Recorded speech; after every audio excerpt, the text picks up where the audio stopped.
Que a graça e a paz de Deus, nosso Pai, de nosso Senhor e Salvador Jesus Cristo sejam com todos. Vamos realizar mais um estudo das Sagradas Escrituras e o estudo de hoje tem como título O Autor da Liberdade.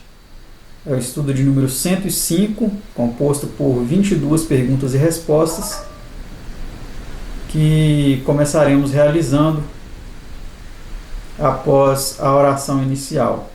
Convido você que se coloque de joelhos em atitude de adoração e reverência perante o nosso Deus para falarmos com Ele. Pai bendito, Pai amado, louvado seja o seu nome, o nome do seu Filho unigênito, nosso Senhor e Salvador Jesus. Te agradeço pela oportunidade de estudar mais uma vez a Tua Palavra com os nossos telespectadores e suplico, ó Pai, a Tua bênção sobre nós, para que possamos entender este assunto que vamos estudar a Tua Palavra. Dá-nos a luz do Teu Divino Espírito para compreendermos Teus propósitos para a nossa vida e a força para colocá-los em prática conforme a Tua vontade. Pedimos essas bênçãos e pedimos o perdão para as nossas almas, em nome por amor do seu amado Filho unigênito, nosso Senhor e Salvador Jesus. Amém. Eu estou gravando esse vídeo em um local onde eu estou morando. Eu me mudei da cidade, estou morando no campo, na roça, no interior, como você queira chamar. E se você ouvir algum barulho atípico, diferente, peço que você releve, tá? Eu creio que vai dar para eu me fazer entender e nós conseguimos acompanhar tudo que será passado. Mas se você ouvir algum chiado, aqui está ventando bastante hoje, se você ouvir algum barulho de algum animal, de alguma ave, você nos releve aí, é bom, até que faz parte aí de um fundo bem característico aí, tá ok? Então vamos começar para as 22 perguntas e respostas propriamente ditas do nosso estudo. A primeira delas é a seguinte: como é descrita a servidão de Israel no Egito? Vamos ver o que é dito. Os filhos de Israel suspiraram por causa da servidão e clamaram, e o seu clamor subiu a Deus por causa de sua servidão. Êxodo 2, versículo 23, comparar com Tiago 5, 1 a 4. Então, duas palavras foram destacadas aí nesse versículo, né? Eles suspiraram e clamaram. Foi realmente uma situação muito difícil, muito penosa para eles, passar por tudo aquilo.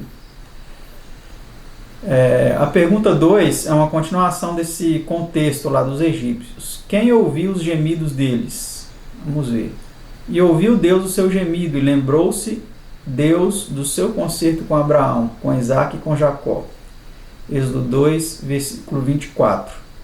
Então Deus ouviu, né, esse gemido, essas dificuldades que eles passaram, e Ele se lembrou do que Ele tinha prometido a Abraão, Isaque e Jacó. Pergunta 3. Que disse Deus a Moisés? E agora eis que o clamor dos filhos de Israel chegou a mim, e também tenho visto a opressão com que os egípcios os oprimem. Vem agora, pois, e eu te enviarei a Faraó, para que tires o meu povo, os filhos de Israel, do Egito. Êxodo 3, 9 e 10. E, inclusive, eu quero aqui fazer uma retificação. Sempre quando eu citar aqui uma passagem, já ocorreu algumas vezes, depois de eu estar editando os vídeos, eu percebi que eu errei ao mencionar a passagem. A passagem estava escrita de uma forma, eu mencionei de outra. Então, por isso que é muito importante você sempre estar atento, conferir as passagens, né, se realmente são essas que estão sendo ditas, porque podemos falhar, pode acontecer alguma falha aqui na minha leitura, né, ou ao colocar aqui o texto. Então, por isso é muito importante você sempre confirmar na palavra de Deus, tá certo? Então, aqui nesse texto nós vimos que Deus ele incumbiu a Moisés de ir então e libertar o povo daquela servidão. Pergunta 4. Ao dar sua lei a Israel, que descrição fez Deus de si próprio? Vamos ver o que Deus falou a respeito de si mesmo. Eu sou o Senhor teu Deus, que te tirei da terra do Egito, da casa da servidão. Êxodo 20, versículo 2. Então essa é uma das características desse Deus para com aquele povo, para que eles entendessem aquilo, né?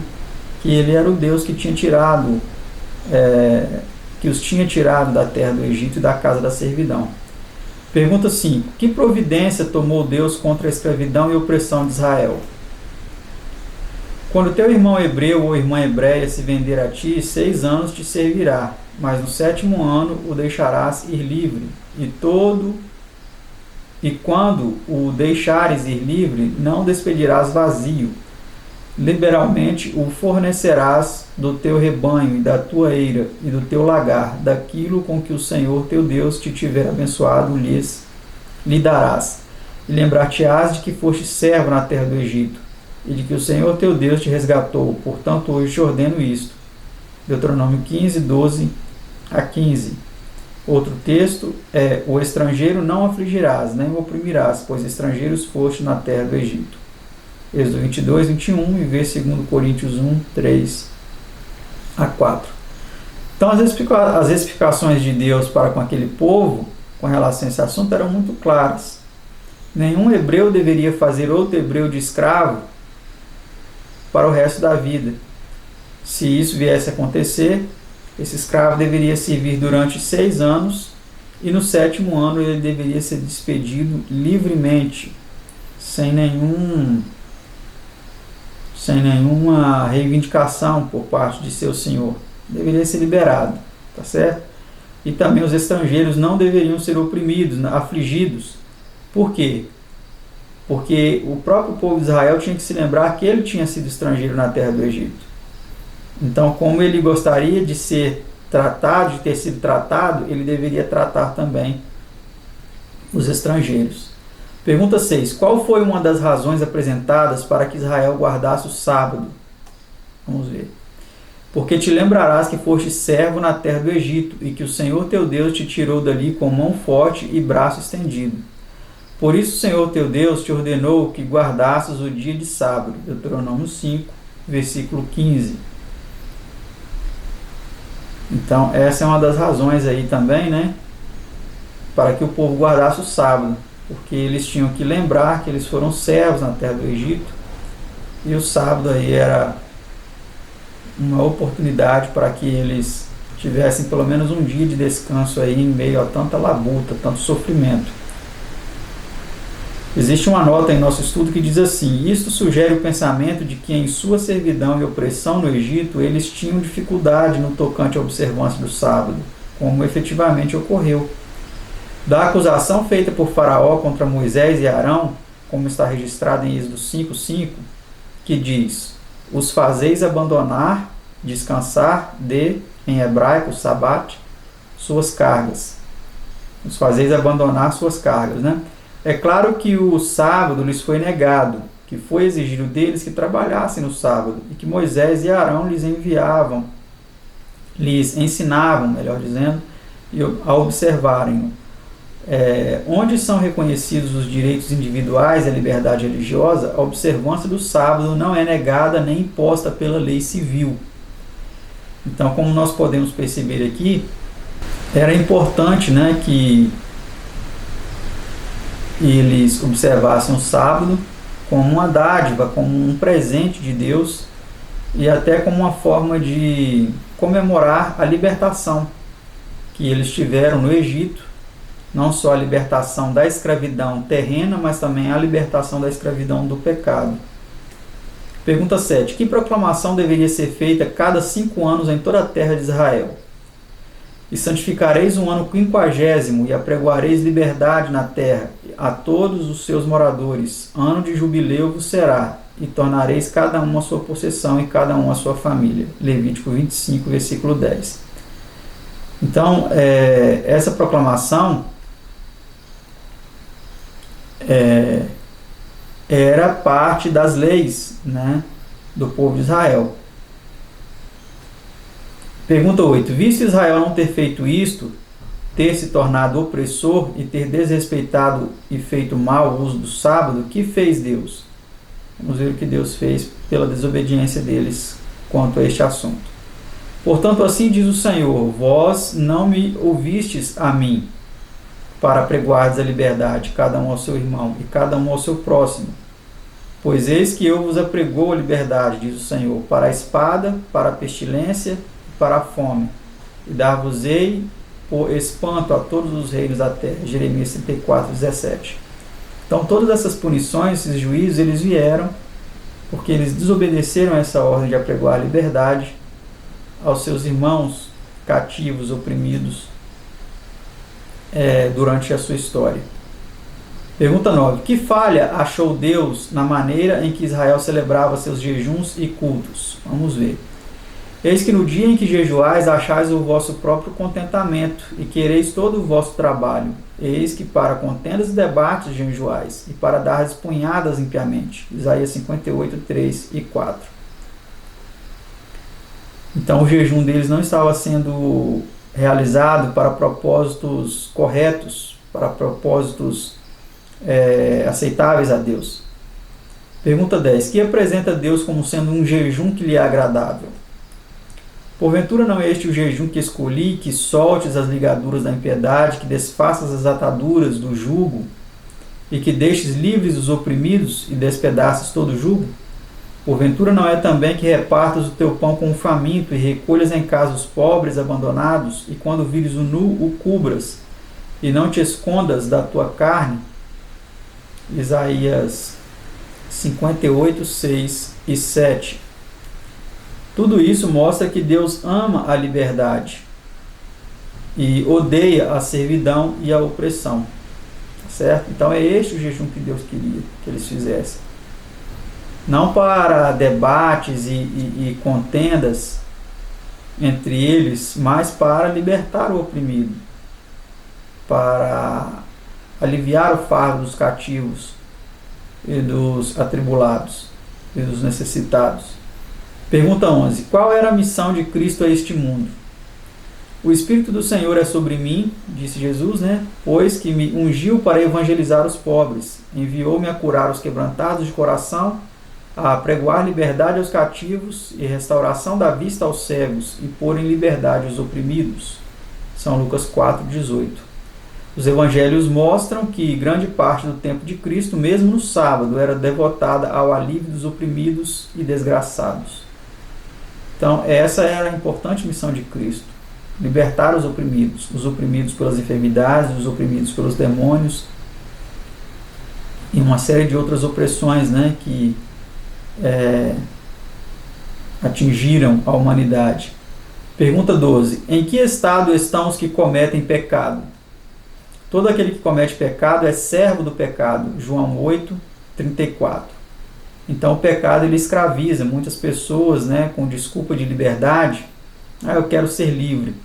Eles se afundam em uma vida de pecado, de vício, caem no vício das drogas, no vício do sexo livre, da promiscuidade, no vício de tantas outras coisas que oprimem, que escravizam. É isso que o pecado faz, ele escraviza. Mas vamos ver o que diz a pergunta 13. Por que deveria ser dado a Cristo o nome de Jesus? E chamarás o seu nome Jesus, porque ele salvará o seu povo dos seus pecados. Mateus 1, versículo 21. Pergunta 14. Que existe a raiz de todo pecado? Vamos ver então o que está na raiz de todo pecado. Havendo a concupiscência concebido, dá à luz o pecado. Tiago 1,15. Eu não conheceria a concupiscência se a lei não dissesse não cobiçarás. Romanos 7,7. Cobiça, avidez, desejo ilegal são apenas nomes diferentes para o egoísmo. O egoísmo está à raiz de todos os pecados. E é simplesmente o amor do eu em detrimento dos iguais direitos de outras pessoas. Então é isso que